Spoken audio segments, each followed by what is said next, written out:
Welcome to the Cleveland Restoration Society's Black History Month webinar.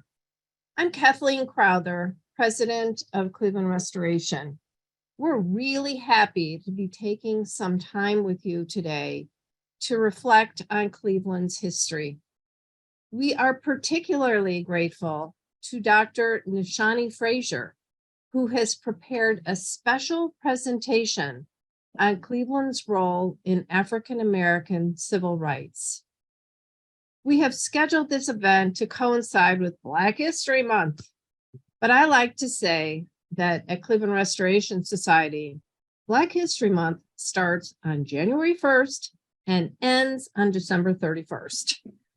The discovery and appreciation of the heritage of African-American Clevelanders is year-round. This aspect of American history runs wide and deep and is part of all of us. Today's program is part of Cleveland's African-American Civil Rights Trail project. Over the last 2 years, our organization has begun to install Ohio historical markers in locations that tell the story of the fight for civil rights in Cleveland. You can experience the places where ordinary people work together to accomplish extraordinary social change. Please check out our website at clevelandcivilrightstrail.org to learn about the sites, how to visit them, and see who are our sponsors of this important work. And we need additional sponsors, so if you can help us, please let us know. Today's program is made possible by Ohio Humanities. Ohio Humanities has supported many endeavors across Ohio, which enrich our understanding of our communities. For Cleveland Restoration, their support has been transformative because they have enabled us to work with scholars such as Dr. Frazier. These scholars bring deep meaning to historic places by bringing to life the true human stories that occurred around what we might otherwise think of as ordinary old places. These old places hold our stories and deserve our attention. Thank you to Ohio Humanities, especially David Merkowitz, our program officer. I invite all of you to become a member of Cleveland Restoration Society. By becoming a member, you have first dibs in our programs, especially tours, which often sell out. You will receive our magazine twice a year that spotlights historic preservation and cultural heritage. And you will meet interesting people like yourself. We would love to have you. Now I will turn the program over to Stephanie Phelps, Media Relations and Community Partnerships Specialist with Cleveland Restoration. Many of you know Stephanie. She will be the Master of Ceremonies for today's program. I would also like to acknowledge Dr. Erin Fountain, African American Cultural Heritage Specialist at Cleveland Restoration. Erin will be fielding your comments and questions for discussion at the end of the program. And now, Stephanie Phelps. Thank you, Kathleen, and thank you everyone for joining us wherever you are. We are thrilled to have you. First, of course, we will hear from our guest speaker, Dr. Nishani Frazier. And then we'll take questions. So remember to put those in the Q&A as we go along, and we'll get to as many of them as we can. And now I am honored to introduce Dr. Nishani Frazier. Nishani Frazier is an associate professor of history and American studies at the University of Kansas. Dr. Frazier knows Cleveland Before Kansas, she held positions as Associate Curator of African American History and Archives at Western Reserve Historical Society. She's also held positions as Assistant to the Director of the Martin Luther King Jr. Archives at the Martin Luther King Center for Nonviolent Social Change and Personal Assistant for Dr. John Hope Franklin before and during his tenure as chair of President Bill Clinton's advisory board on One America. Her research interests include 1960s freedom movements, oral history, Black nationalist philosophy, digital humanities, and Black economic development. Nishani's book publication, Harambe City, The Congress of Racial Equality in Cleveland and the Rise of Black Power Populism, was released with an accompanying website, also titled Harambe City. In this webinar, Dr. Frazier will cover political activism among Black Clevelanders from around, I believe, the city's founding to the modern civil rights era. And now, Dr. Nishani Frazier. So I want to thank you so much for inviting me to give this talk. I am always happy to talk about Cleveland. I should start off by saying that I was born in Cleveland, Ohio. My mother was a member of the Congress of Racial Equality, that's CORE, during the 1960s. My aunt, Ruth Turner, was a member of CORE, was based in Cleveland, Ohio. Frank Anderson, who led Huff Area Development Corporation. I have uncles and aunts, many of whom were deeply involved in the civil rights movement, including Afroset, so not just the civil rights movement, but Black Power in Cleveland, Ohio.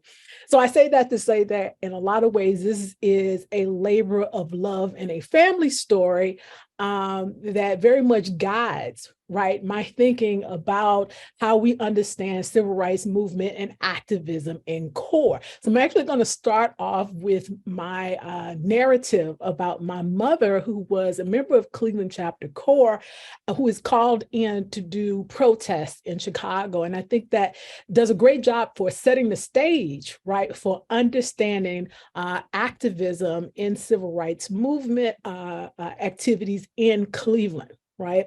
And particularly this tension between sort of integrationist philosophy versus Black nationalist philosophy, direct action, nonviolent approach, and self-defense, armed militancy. So these tensions emerge in Cleveland, Ohio, and you hear it in this sort of opening where my mother sort of talks about her moment where there is a contestation between nonviolent activism and, let's say, not being nonviolent. So let's start with this audio. I'm going to share my screen to get us started, and we'll go from there. My mother talks about the worst protest she ever participated in was in Chicago. This is after the violent attack against Dr. King. He's hit with a brick and Cicero. And this is in 1966. Yes, in 1966. And there's a heated debate about whether he's going to go back. He doesn't. CORE insists on doing the second protest. And my mother said she was never so afraid as when she was in that protest in Chicago. And there was this white woman who was standing on the sidelines, and every time she could hawk, right, up spit. And I mean, like, it was one of those big old balls of spit, right? She's just, getting it up in her mouth. She would spit on people. And so my mother is walking in this protest, and she's seeing this woman do this to as many people as possible from a distance. And she's on the outskirts, and my mother, there was a fear that she had being in that space. But when that woman started spitting, she said whatever sense of fear that she had just went away, and she had just decided she was going to lock eyes with that woman. And if she tried to spit at her, that was a day nonviolence was going to end for her. because she was not she was not gonna let us. And she would talk about how the woman would spit and the spit would just roll down people's faces. My mother was like, I'm not having that. And my mother, I'm telling you, I thought it was so funny. She's like, I believe in nonviolence right up until you spit on me. And then that's when it's over. So she's walking past this woman, and there she is, she's getting ready to hock another one. And she's looking at my mother like she's going to be the one. And my mother said she locked eyes with that woman, and she just gave her such a look. The woman swallowed all of that spit, just swallowed it all the way down. So that actually is from an interview I did with a colleague of mine, Hassan Jeffries, who does a podcast called Teaching Hard History. And the image you're looking at actually is my mother on the left-hand side, my Uncle Nate, who was a member of CORE, and then my Uncle Tony. And the little person right at the bottom there is me. And, in a lot of ways, again, how I tell this story is very much guided by the narratives and the stories that my parents and my extended family members shared. And it is not a story of Cleveland that is systematically one thing or the other. In fact, in a lot of ways, it's a radical Cleveland more so than a nonviolent Cleveland. And in fact, when I first started to write about the history of Cleveland and Black resistance, there was a lot of literature that referred to sort of Black Cleveland as a militant lot. Right. So from the very start, right, you're dealing with a group of people who are prepared to utilize any number of strategies in order to obtain Black liberation and freedom. And this begins really early at the start of Black arrival into Cleveland, Ohio. You see your first level of activism emerging around, obviously, anti-slavery activism. And this is when you see the rise of Black abolitionists like John Malvin, folks who are very clear that they must participate in the end of slavery, that they must participate in the Underground Railroad. And in a lot of cases, some of them are prepared to use militant means by which to end slavery. They're not just focused, however, on an anti-slavery movement. A number of them are also part of this burgeoning effort by free Blacks, which coalesces into what we call the Negro Convention. And the Negro Conventions emerged in the 1830s, 1840s, 1850s as a way for free Blacks both to address the issue of slavery, but also a way to assert their own political sensibilities, ideas, and attitudes. So one of the first Negro conventions to take place in Cleveland, Ohio is in 1848. It includes people like John Malvin. It includes people like William Day. William Day, for example, is a Black abolitionist who is famous for being the editor and founder of the Alienated American, one of the first Black, not one of the first Black newspaper in Cleveland, Ohio. And the 1848 Negro Convention also includes or is led by Frederick Douglass, right? Now, interesting enough, there's a bit of contention about the role and participation of women in the Negro Convention. That is not, however, the case when we get to the 1854 convention, and I'll talk about that in a minute. But what's interesting in this particular convention, you see embedded within it, again, some of the sort of contentiousness and conflict between styles of approach, attitudes, and philosophies that sort of take us between integrationist, accommodationist philosophy and what would become known as Black nationalism.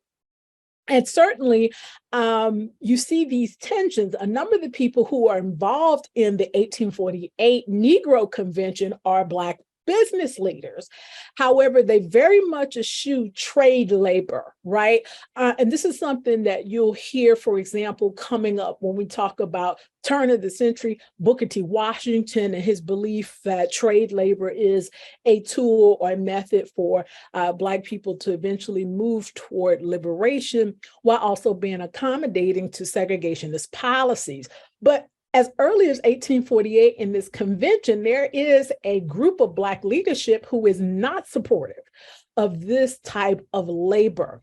But there's a tension, right? Because the way in which they talk about this labor or articulate this labor has the sort of hint of elitism attached to it. And these things sort of emerge in and out of Cleveland history, not as often as people often think, but it certainly emerges on a regular basis. Now, William Day, of course, is a key figure here as editor of the Alienated American, but he's also reflective of the way in which Black Clevelanders move fluidly through the space of integrationists versus Black nationalists, self-help versus pushing for and protesting for access to integrated spaces. And William Day initially starts as someone who is supportive of abolitionist movement, supportive of integration, equality and access in terms of voting, equality access in terms of school education, right? These are also central components of the Negro Convention movement. However, by 1854, he begins a philosophical transformation. And in that moment, he obviously still supports the end of slavery and equity for African Americans, but he begins to shift, right, his language a little bit and articulates these early formulations of Black nationalism when he supports the call for immigration. Right. So in 1854, Cleveland, Ohio is the site of the first National Immigration Convention. And this is a group of Black people who have emerged as a response, in a lot of ways, anti-response to others in the Negro Convention who believe that there is a possibility for finding equality and freedom within the United States. There are those who are part of the Immigrationist Convention who believe they have to depart the United States in order to assert political, social, and economic power. And then beyond that, in order to influence the push for anti-slavery policy within the United States. People like Martin Delany are key here. And of course, he is the lead person in this particular National Immigration Convention. William Day is present. John Malvin, who is an abolitionist and is present during the 1848 convention, actually attends the event to speak against leaving the United States to establish Black colonies, or even staying within the United States to establish Black colonies, but they will not allow him to speak. This is purely for people who have a particular political sensibility. A number of women actually are participating in this convention, which is certainly different than what we see in the 1848 convention. So again, these are sort of two examples, right, of a kind of dialectical response, right, to obtaining Black liberation, Black freedom. And from the early start of Cleveland, Ohio, this is what we see coming to the fore. And it will literally move throughout Cleveland's history in this same way, right? These tensions. By the time that the Civil War happens, right, Black Clevelanders, they absolutely emerged to respond to the call for the end of slavery, supporting Civil War by joining as Union soldiers. A number of them go and leave Cleveland. They joined the 54th Regiment of Massachusetts. But in the post-Civil War era, they still have issues around access, right, to equality and freedom. And this is where it's important to understand that many people think of Jim Crow as a Southern problem, right? That there's segregationist laws that were specific only to the South. But in truth, a lot of the Southern states borrow, right, from the laws of Northern states during the 1800s. They borrow from early 1800s. They borrow from these Northern states. And these laws, or also known as Black codes, bar Black participation in the social political life of citizenry in the United States. What does that mean? African Americans in Ohio are barred from being able to vote. African Americans are barred from equal education. There's discrimination in employment. There's discrimination in transportation. These are issues that from 1830s, right, African Americans in Cleveland, Ohio have been responding to this through Negro conventions and even establishing their own Black school. And I should add that into the conversation. But as we go into the post-Civil War period, these issues do not go away. However, there's a new crop of Black leadership which emerges to respond to this problem, right, of de jure segregation. And these folks are really considered among the elite of Black leadership. And when I say elite, I mean highly elite in terms of class and wealth, highly elite in terms of political power. So you have people like John P. Green, who is elected as a state legislator, has a lot of power in Cleveland, Ohio, but also a lot of power in the Republican Party. In fact, it's his relationship with the Black community that allows Marcus Hanna to become senator of Ohio. And Marcus Hanna, of course, is as instrumental in some of the presidential campaigns of the period. You have people like George Myers, who is a barber business owner, very, very wealthy. He actually becomes known for his bribing a state senator. This is a period where your state senators would select a senator. So ostensibly, Myers bribes one of the state senators to support Marcus Hanna to become a senator in Congress. So these are incredibly, incredibly wealthy Black political leaders and economic leaders. And of course, among them is Harry C. Smith. This is the image that you see on your left-hand side. And Harry C. Smith is a very interesting figure. He is editor of the Cleveland Gazette. He is a staunch supporter of integration. He hates Booker T. Washington. He's an avid supporter of the NAACP. Most of these Black elites are emerging during the 1880s and the 1890s. However, in the early 1900s through the 1920s, you begin to see an influx of Black Southerners. And among these Black Southerners are a different kind of Black middle class who is used to embracing ideas around self-help, institution building, Black community support, Black community organization. And Harry C. Smith finds this group appalling. There's no polite way to say it. Harry C. Smith really hates this group of new Black leadership coming from the South.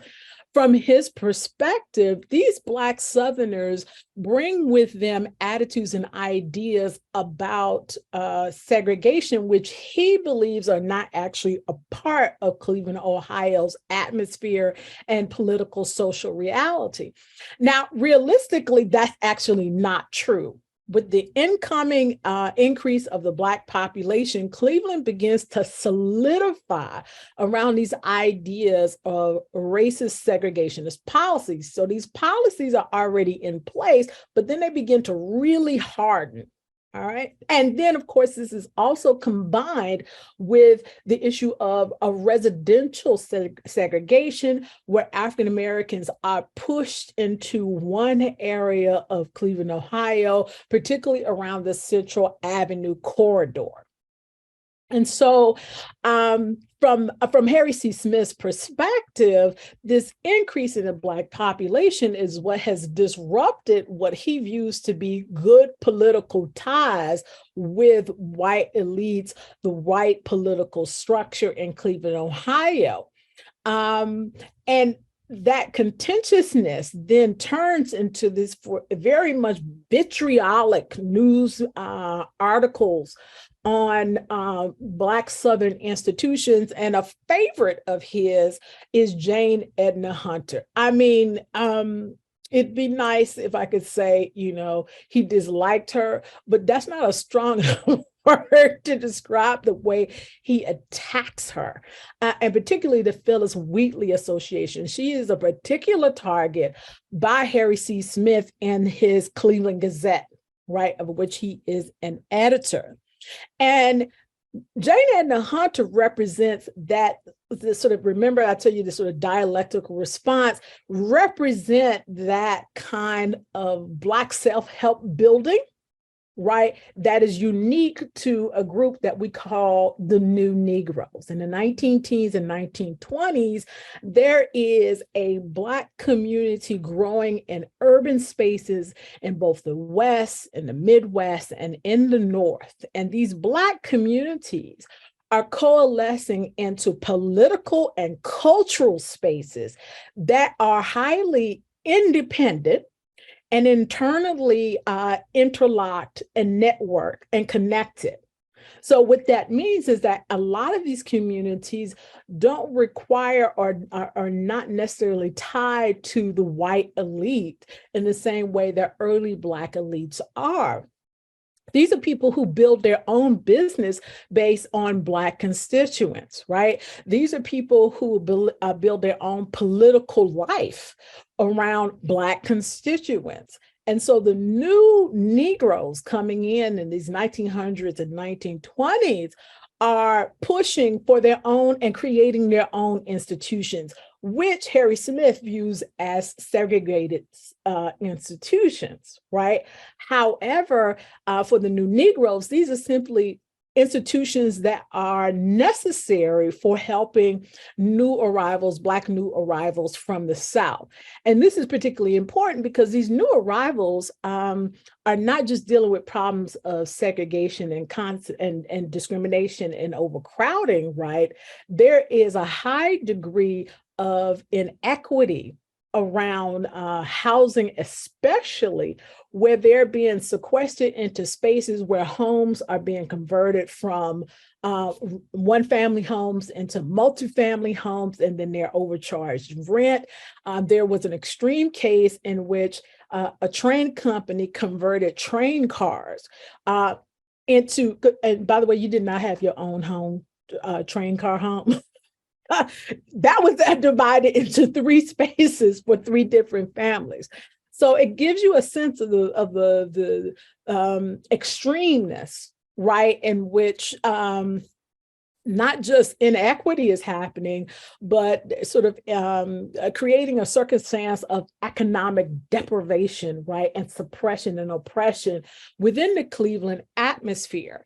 So in a lot of ways, these folks are also responding. Jane Edna and the Phyllis Wheatley Association, for example, is responding to the needs of these incoming Black Southerners. Of course, Jane Hunter especially works with Black women in particular through the Phyllis Wheatley Association. So what these two sort of demonstrate, again, is this sort of up and down, pull and push, right, between various approaches for understanding, right, how we get to Black liberation. I should also point out that Marcus Garvey and the UNIA, the Universal Negro Improvement Association, is very much a part of Cleveland, Ohio's political social life. It is one of the largest chapters of the UNIA. Marcus Garvey visits Cleveland, Ohio on a regular basis because the constituency is so huge. And because of the presence of these kind of militant organizations, even your organizations that are considered sort of fully integrationist groups are radicalized by the presence of these organizations. And you're going to see this also happen through Cleveland's civil rights activist history, right? Where the presence of Black nationalist groups, militant groups, pushes, right, the so-called integrationist organizations into more militant stances. And in this case, the NAACP is weighted, right, heavily toward a more militant approach, in part because of the presence of the Universal Negro Improvement Association, but also because of the increase of Black middle-class Southerners who appeared then in the leadership of the NAACP in the 1920s. So in a lot of ways, the NAACP certainly is not the UNIA, but they're certainly more militant than other chapters, in part because not only due to the stances that they take, but also because the leadership incorporates not just Black middle class, but Black working class people as well. And this sort of push and pull that we talk about from the 1920s then goes even further with the arrival of the Great Depression, which really in a lot of ways drives an increase of Black militancy and radicalism. So much so that even the NAACP is not enough to deal with the circumstances of Black people in Cleveland, Ohio during this period. There's massive unemployment during the Great Depression. Again, these issues around housing continue to be exacerbated by the overcrowding and continued increases in population. And so there is a group that is emerging that is more radical, more militant than even the NAACP of the 1920s. And in a lot of ways, the call and post is indicative of this changing dynamic. In 1932, we have the arrival of W.O. Walker as the editor of the Call and Post. And I cannot tell you how important the presence of W.O. Walker is in Black activism in Cleveland, Ohio. Walker can make and break a movement by virtue of his support through the Call and Post or his presence in terms of civil rights activism. And we see this in the 1960s, right? It's W.O. Walker, his presence in Black power organizations that really helps to not just galvanize the city of Cleveland, Ohio, but really validate, right, these organizations who for a number of the Black middle class and the elite have been on the outskirts. It's W.O. Walker through the Call and the Post that sort of brings them in and validates their work. And this plays an essential role in two organizations that emerged in the 1930s and the 1940s. And that's the Future Outlook League. The future is yours. And Congress of Racial Equality. Now let's talk about the Future Outlook League. The Future Outlook League is established by John O'Halley in 1935. And the organization emerges in part because the Urban League, which is present during this time, the NAACP, which is present during this time, for a large part of the sort of life of these organizations, the role that they play is more charitable, all right? That it's not that they're not focused on the issues of segregation in housing and education and things like that, but the response is through petitioning, the response is through research and documentation, attempting through political and or legal tools and strategies to engage these issues. But for the Black unemployed, it's not enough. And so the Future Outlook League steps into that void in order to push for an end of discrimination through what becomes widely known as the Don't Buy Where You Can't Work campaign. This is a very long Don't buy where you can't work. In other words, there are a number of businesses that are in the Black community who, during the 1930s, subsist and sustain themselves off of the monies of the Black community, but refuse to hire Black workers. So Don't Buy Where You Can't Work starts out in New York. It really gets going in Chicago. And John O'Hally takes this idea after a visit to Chicago and brings it back to Cleveland, Ohio, in the form of the Future Outlook League. The Future Outlook League has over 10,000 members statewide, and very different from NAACP, Urban League, and those groups. It's a direct action boycott organization. They use economic boycott in order to challenge these businesses that refuse to hire African Americans. And an early issue that they run into is police and policing. And so one of the ways they decide to challenge that is through self-defense, that they determined in a meeting, if you go through their minutes, that they would support the use of self-defense against attack by the police. Okay. And so it's important to see that this sort of 1930s way of thinking about how to respond, even while trying to be nonviolent, right, is a little bit muddy, and it will continue to be muddy as we go in through the 1960s. This is not organizations that are directly attached to nonviolent protests or even ideas of integration. They're attached to Black liberation. That's what they're attached to. And the methods and the tools by which they get there vary and change over time, not just in organizations, but in terms of even the individuals. So if we're looking at Day, editor of the Alien American, he can start in one place, but end totally in another, which is why we see him as a part of the immigrationist movement.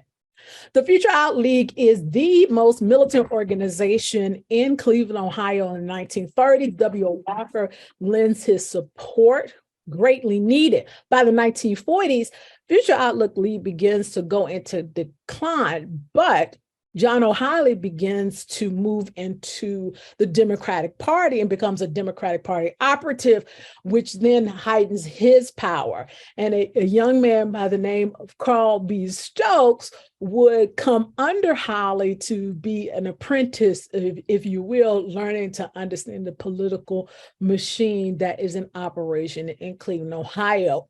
Future Outlook League is joined by the Congress of Racial Equality. Most people know CORE through the 1960s, the Freedom Rides. That's what they're most famously known for. But during the 1940s, it is in its early formation. 1942, Congress of Racial Equality is formed in Chicago, Illinois. Its executive secretary, George Hauser, is requested by his lead parent organization, Future Outlook League, I'm still thinking about that, but FOR, Fellowship of Reconciliation, to move from Chicago to Cleveland, Ohio. So the second headquarters of CORE is based in Cleveland, Ohio, although people don't talk about it a lot. Part of the reason they don't talk about it is that once CORE gets in that Black Cleveland space, it does not act the way CORE is supposed to act. CORE is based in the Gandhian principle of satyagraha, so force, action and protest that is nonviolent, designed to change the heart of the oppressor. Okay, but Cleveland CORE in 1940s doesn't quite comply with that satyagraha soul force.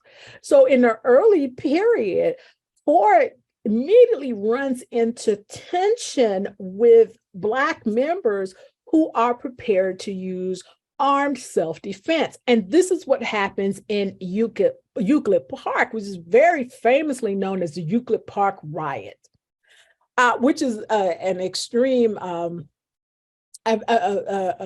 nomenclature that doesn't sort of reflect what happened. It was a protest of members of the Congress of Racial Equality that eventually ended with police harassment of CORE members who tried to integrate the amusement park. Black police officers show up from Cleveland, Ohio to challenge the Euclid Park guards. All right. And I should say, I want to distinguish, there's Euclid Park guards, but then there's also the Cleveland police. And we can talk about this later. This Cleveland police include what's called the subversive squad. The subversive squad would become well known for not only their focus on any communist organizations, but they became the apparatus for surveillance of civil rights organizations during the 1960s. So the members of the subversive squad are there. The Euclid Park guards are there. These Black police officers arrive, and that's what they say, they arrive in this event and they attempt to intercede while civil rights activists are being harassed by the police. Yes, the Euclid Beach. And Euclid Park and Euclid Beach, this is all part of the whole amusement park. So there was a beach, there was a skate rink, and then there was amusement park, right? So hopefully that helps to sort of clarify your question. So there's a sort of moment where there's this tension where the police supposedly intercede. What we then learn later is that these Black policemen were actually members of the Congress of Racial Equality who were not willing to comply with nonviolent protests. And in that conflict, these Black police officers pulled their guns out. Not very nonviolent and certainly not very core. But again, it gets at this sort of up and down, right, tension. By the time 1950s and 1960s comes along, there's a new movement and a new energy that emerges out of Cleveland, Ohio. During the 1950s, the key issue is the schools. And that issue around the schools will keep on going right on through to the 1970s. In the 1950s, Cleveland, Ohio initiates what it calls a relay school system where Black children are only going to school for half days, about 3.5 hours. Meanwhile, there is massive levels of overcrowding. They have removed all of the trade machinery out of those schools. None of the schools are allowed to teach any higher level education like foreign language, things like that. So the Black parents begin to mobilize and put pressure on the School Board of Education to expand spaces for their children to attend. The problem, however, is that the school board keeps kicking the can down the street. And then once a levy, right, to build more schools fails in the late 1950s, the parents continue to organize, but the School Board of Education thinks it's a done deal. The conversation is over. Well, it's not. By the arrival of the 1960s, they get a surge of energy by the emergence of civil rights organizations that coming to the fore in the 1960s. We have the Freedom Fighters. CORE, which actually goes in decline and is defunct in the 1950s, comes back in the 1960s. You got a new NAACP. By the way, NAACP in this period, 1940s, 1950s, becomes the one of the largest chapters, right, and most active chapters of the national NAACP. All right. So again, NAACP is still going. And in the 1930s, they are sending in complaints to the School Board of Education about these schools. So the NAACP has been there the whole time, pushing, but now there's a new energy. And that new energy is bringing with it nonviolent direct action. All right. However, they immediately run into the recalcitrance of the School Board of Education that it claims that it is not engaged in discrimination. And that claim is based on the fact that there's a, quote, neighborhood policy. And that neighborhood policy means that you end up going to the school that is closest to your community. Now, we know from the early period that communities are segregated in Cleveland, Ohio, because of the residential segregation policies that are throughout, right, the city's policies and framework. So the School Board of Education attempts to hold on to the neighborhood policy. The civil rights groups are emerging to challenge that. Civil rights organizations are also challenging labor discrimination. And into this space, in and out, are people like Malcolm X and Albert Clegg. Albert Clegg is famed Black theologian and minister of Shrine of the Black Madonna in Detroit, Black nationalist and Black power religious organization. You have Malcolm X, who's obvious. He's invited actually by CORE to give a very famous talk that becomes known as the Ballot or the Bullet at Corey Methodist. And this school fight just keeps going and going, but the energy is a mixed energy.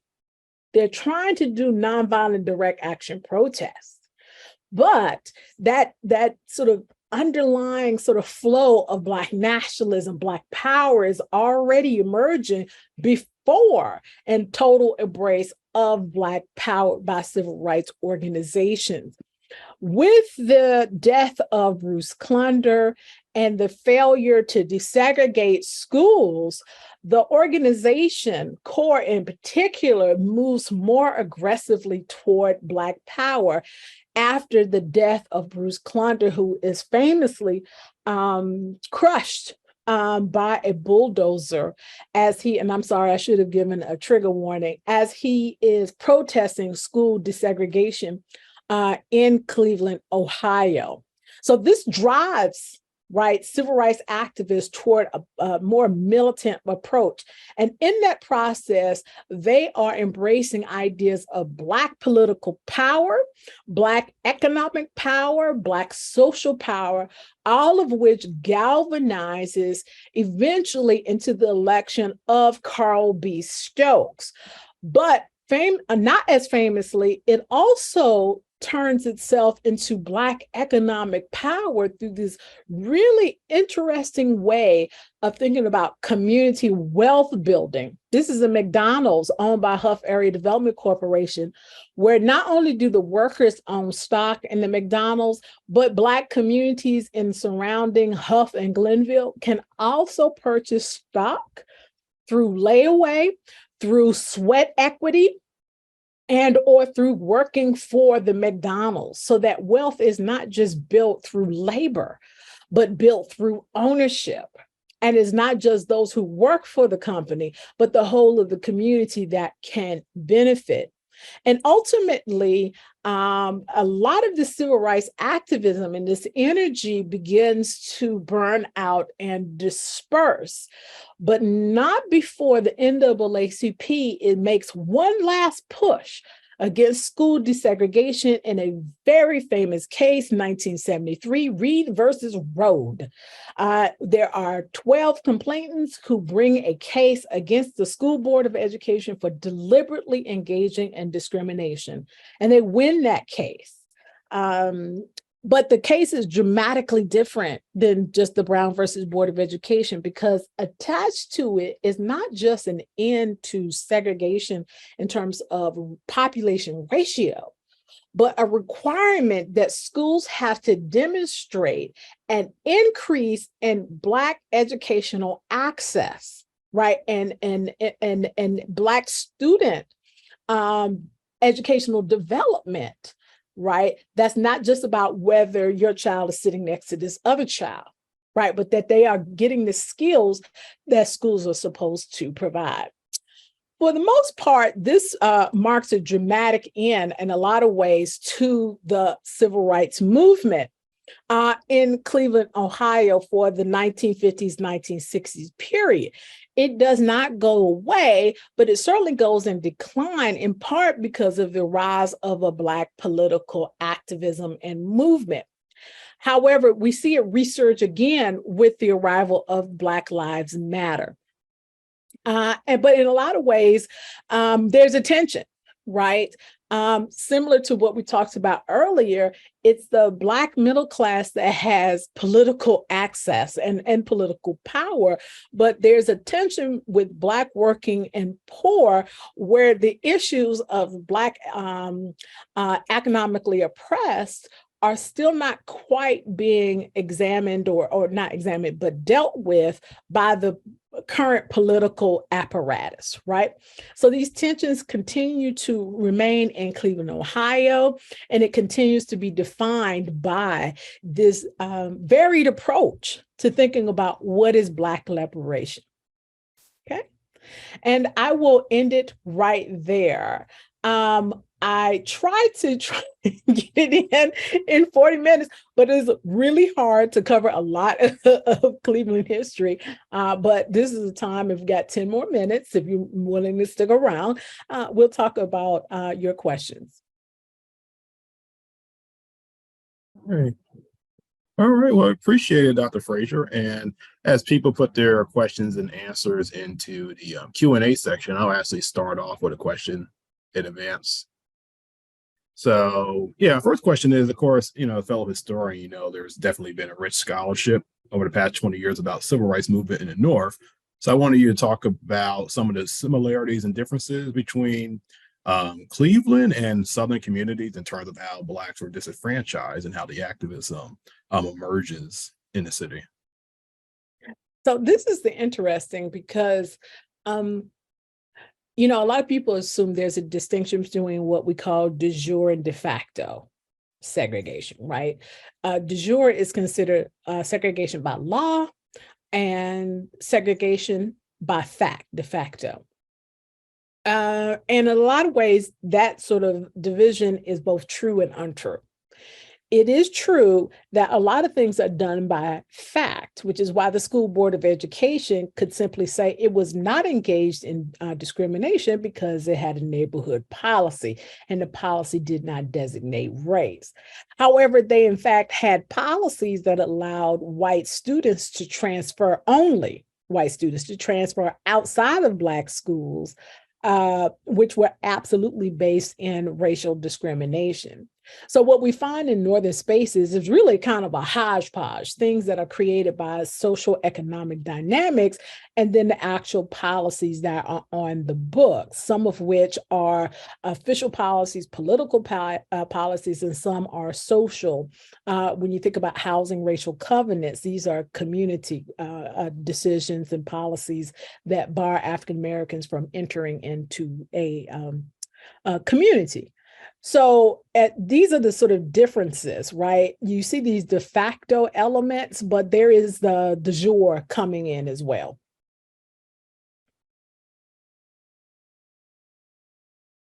And I'll go into some questions in the box. So John Corlett asked, such an interesting talk. Any recommendations of books that we should read on this topic? Oh my God. It depends on what section I just went from 18. So it depends on what your interest in. If you want to do Carl B. Stokes, I love Leonard Moore's Carl B. Stokes and Black Power Politics. That's totally fantastic. Obviously, if you want to know about the work of CORE and the sort of intertwined relationship with Black nationalist philosophy, you can read my book on Harambe City. There is John Malvin has written an autobiography. John P. Green has written his own autobiography. There's work on Jane Edna Hunter. And in fact, I meant to post, there's the Jane Edna Hunter Project. You can look up information on the Cleveland Memorial Project or Memory Project. I think I'll try to post that here too. Which will allow you to find pictures. So there are so many things. Alabama North, which is on the Future Outlook Lead. So I those are the three that I'll just kind of throw out. There's just so many books. Okay, now it's another question from Suzanne Zettler.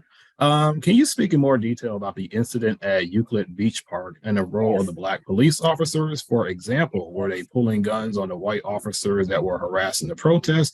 Can you Yeah. speak to the issue of how Black police officers in general have coped with being expected to enforce racism? Yes. So this is really interesting. They don't see themselves enforcing racism. Let me tell you, they were not down for that, and they got into trouble.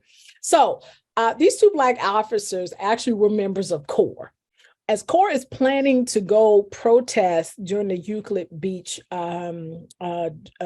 anti-discrimination protests, the police are informed, these two members of CORE, that they probably should not attend because it's nonviolent. However, their wives in particular, and I don't talk a lot about women, but women, some Black women, some of the more militant and radical, right, in Cleveland, Ohio, they suggest that they attend as bystanders. And who happen to be Black police officers working in Black communities, because there are some northern communities where you have Black officers who are in the north or in the Black beat, right, of the Black community beat. So they come in the midst of the sort of conflict between CORE members and Euclid Beach guards, Euclid Amusement Park guards. These Negro police officers, I'm sorry, I'm going totally blank right now on their names, step in and try to mediate the conflict, and particularly the effort to remove the CORE protesters. And as one of the sort of white Euclid guards attempts to grab the gun of the Black police officer, they get into a kind of push fisticuffs, and Lynn Coleman attempts to bring out his gun as a way to control the behavior and arrest, quite frankly, these Euclid guards who have attacked police officers, because they're still policemen. And in the process of scuffling with the gun goes off and he is accidentally shot in the leg. So that's how that circumstance happens. In this particular case, these are not Black officers who feel inclined to hold up racial structures. And so we have to be clear, not all Black officers are compliant in that way, although some, as we know more recently, a number of them are compliant with holding up these racist structures. Lynn Coleman is in fact in both of these spaces, right? He is operating as a police officer, and at the same time, he's a part of CORE, challenging these systems and challenging these Euclid guards. He gets into it with the Cleveland police, but the Cleveland police have no choice but to drop any charges against him because he's still operating as a, quote, police officer, even though he's a member of CORE.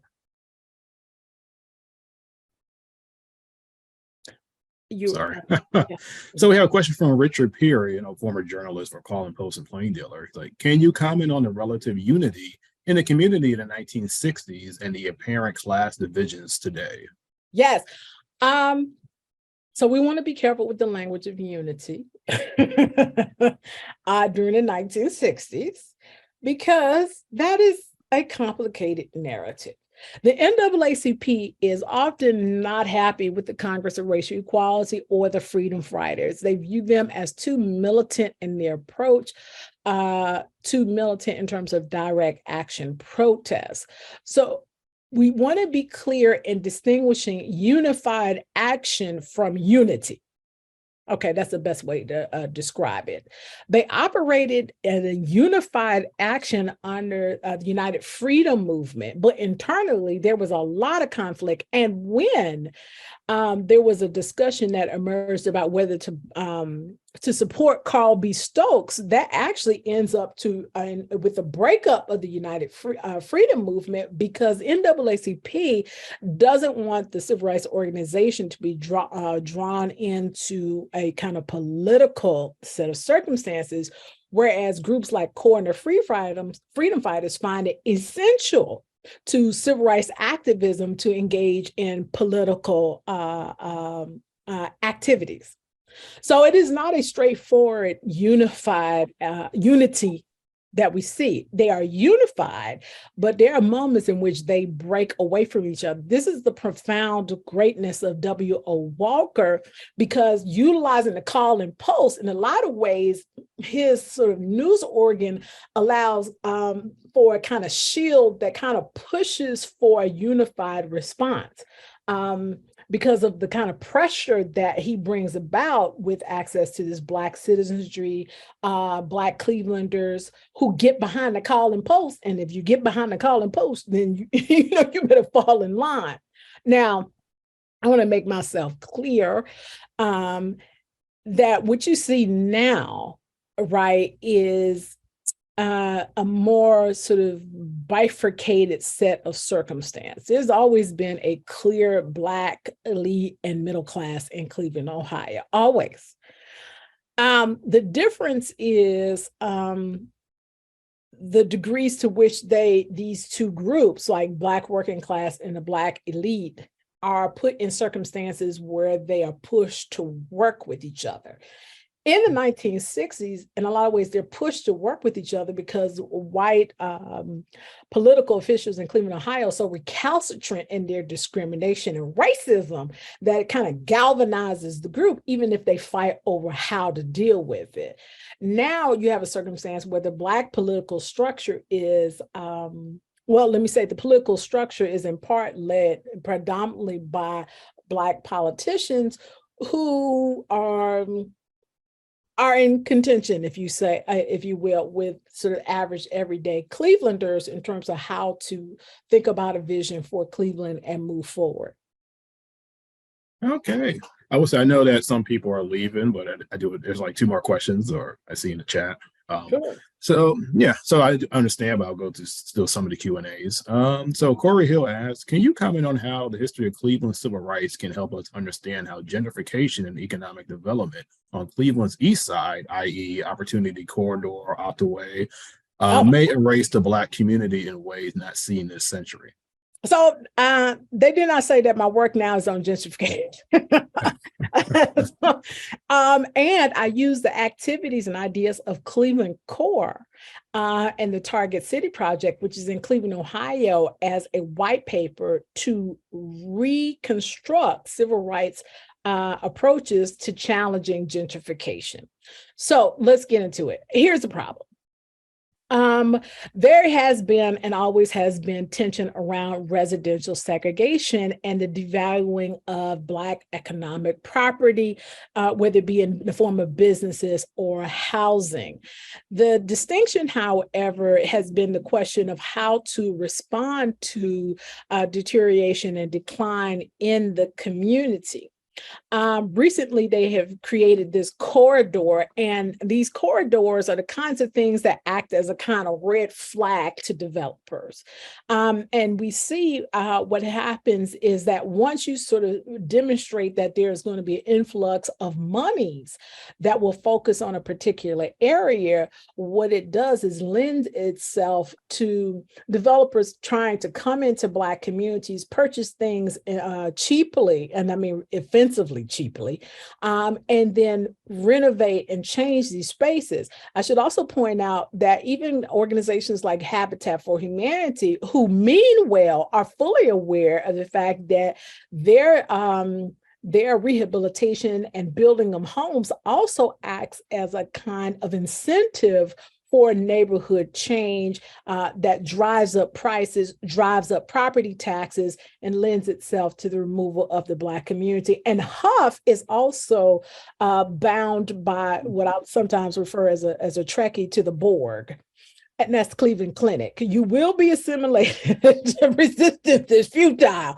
In other words, Cleveland Clinic is pushing and has continued to push into the Huff area. You know, they've gone backwards on the other side, the Central Avenue side, but they've been trying to push into a Huff for a long time. And so there's this sort of tension between trying to develop Huff and sustain it as a space for Black community members to live in, and the kind of economic force impact that Cleveland Clinic represents. But anyway, I'm going to stop right there. I could talk forever on that issue, but I'll just end it right there. Okay, there's a question from anonymous attendee. So thank you for this talk. I've heard many compare and contrast Black Lives Matter movement to the Civil Rights movement as movements of their particular generations, i.e., back then they turned the other cheek, but today we fight mindset.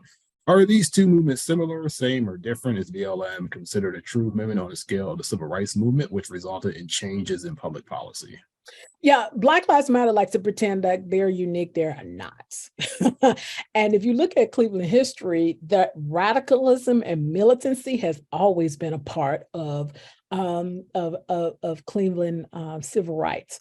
And I'll speak specifically to my uncle, who was a part of Afro Federation, who was known to, because the statute of limitation is over, I can say this, they would burn down things. I ain't gonna say what things, but they would burn it down. So I say that to say radicalism, militancy, and revolutionary action movement had a huge chapter in Cleveland, Ohio. And of course, would go on to support groups like Black Liberation Army that embraced ideas of revolutionary overthrow of the government. So Black Lives Matter is not radical or somehow more radical than civil rights organizations. It is incorrect to say that civil rights organizations believed in turn the other cheek, because I just told you about CORE, where everybody is not compliant with nonviolence. All right. And I can tell you more stories, but it's a more complicated narrative than that. What is different and key is that the Black Lives Matter movement is more aggressive toward dealing with structural issues of inequality. And you don't get that until you get into Black power in Cleveland, Ohio. All right. That's when you get at that structural economic inequality, political structure, housing, things like that. Black lives and policing, which is also an issue in Black power period, right? That is something that is also not new, but the structural component, right? That is definitely not a unique moment, but it is more deeply embedded in the current Black Lives movement than it was in previous formulations of civil rights activism. Okay, we have. I'll go two more questions, and I'll just close it out. So Francis Batchman said you talked about Future Outlook League in Cleveland using economic boycott as a response to racial injustice. Are there current movements or organizations that are doing the same things? Not that I've seen demonstrated. And I say that to say that there are two things to sort of think about. Future Outlook League doesn't just use economic boycott, right? They use shaming, and it is a nasty, powerful tool. There are members of the Black middle class who attempt to avoid the Future Outlook League boycott by sending runners or someone to collect their items from certain stores, grocery stores in particular. So the Future Outlook League didn't just initiate a boycott. They would go to your house and protest in front of your house and tell the whole world what you did. And you would be shamed and embarrassed that you had done something that was counter to the best interests of the Black community. I say that to say that there are few organizations that know how to sort of pinpoint points of power and attack those points of power. Right? Whether it be money, whether it be so social status and your presumption of your social status, but they're very, very good at getting at that soft spot, right? And I don't see many organizations that do that. Even Black Lives Matter, BYP, I think in Chicago does a better job at getting at the soft spot than I see than Black Lives Matter, but Black Lives Matter operates, strategies and tactics are different. It's not designed in the same kind of way. Okay, and this last question I'll go over. So another anonymous attendee said, can you please elaborate a bit more on the Black elites versus the new Negroes, specifically on Harry C. Smith's contribution to the new Negro era? Well, this is a weirdness because on the one hand, he is amazingly powerful as a member of the Republican Party. All right. He's amazingly powerful in terms of situating the Black community as a political force in Cleveland, Ohio. So without a doubt, between he, George Myers, John P. Green, right, they placed the Black community as essential to Republican Party's success, not just really in Cleveland, but also in the state of Ohio. Remember, it's Myers and Green who are, and of course, Smith, who are instrumental in lifting up Marcus Hanna as senator for the state of Ohio, right? Which Ohio talks about. We have the senator and there's a whole history around him. They don't say how he got there. How he got there is from those Black people in Cleveland. And Hanna plays in a particularly important role in presidential campaigns around McKinley and things like that.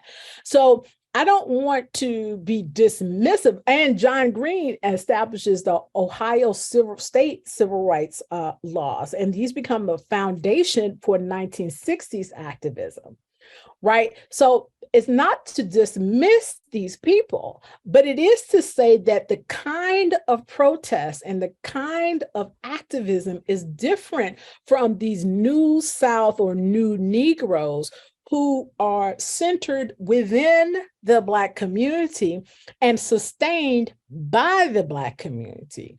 And so their concentration and their focus is all about navigating that space that doesn't necessarily require this kind of exchange or interaction with white political apparatus. Their numbers alone require the Republican Party to come to the Black community in a way that Green and Myers and Smith have to negotiate. There is no negotiation.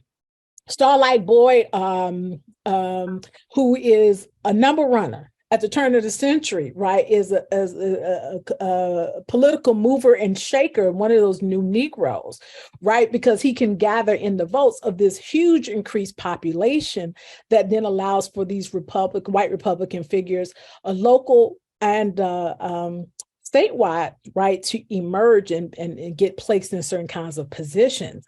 So the tension has to do with the different kinds of ways in which they go about Black liberation. All right. Well, I appreciate it. And I'll actually pass it along to Stephanie Phillips for a closing statement.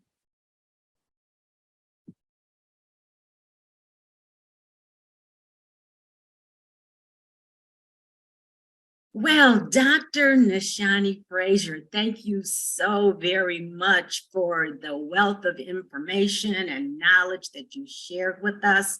I want to thank everybody for joining us and for your questions. And we hope to see everyone soon at an upcoming Cleveland Restoration Society event.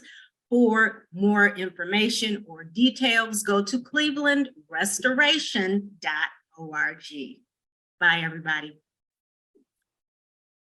And I want to say a quick hello to Dick Perry, who Yes. is the king of civil rights information and history. Just want to make that clear. And thank you so much for having me. I appreciate it. Thank you. Thank you.